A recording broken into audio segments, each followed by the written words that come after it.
I am Monsignor Landry, National Director of the Pontifical Mission Societies, coming to you from the Cemetery of Monks at St. Meinrad Arch Abbey and Seminary in Indiana. Today, Saturday, April 25th, is the feast of St. Mark the Evangelist.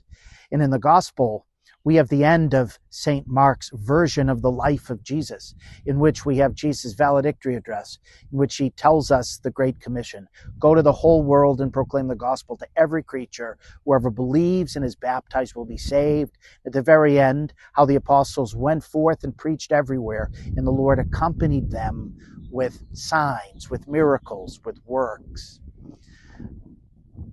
We learned three great lessons from St. Mark the Evangelist. The first is the lesson of how to be an assistant. We all don't have to be the captain of Christ's team. We don't have to be the scorer or the superstar, to use sports analogies. St. Mark was the nephew of St. Barnabas, and he accompanied Barnabas and Paul on their first journey.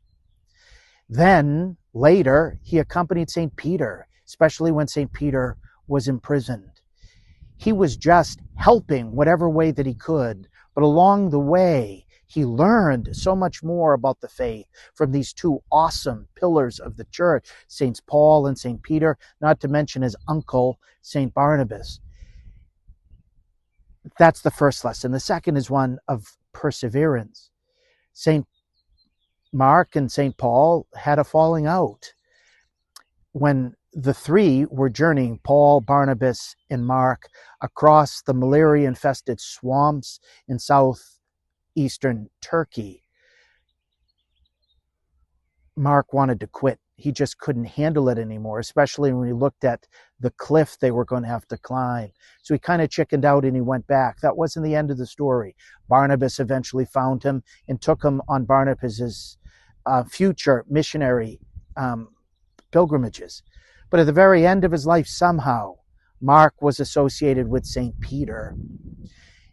And he was with Peter in his imprisonment until the end. That's the first reading of the liturgy that the church will hear today. Mark is here with me, and he sends his greetings.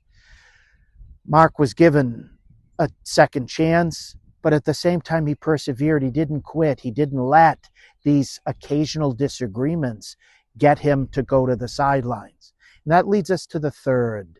Because of his persevering accompaniment, God was able to use him in order to tell the story that we continue to nourish ourselves on today, and literally until the end of time. The church still receives so much from St. Mark's Gospel.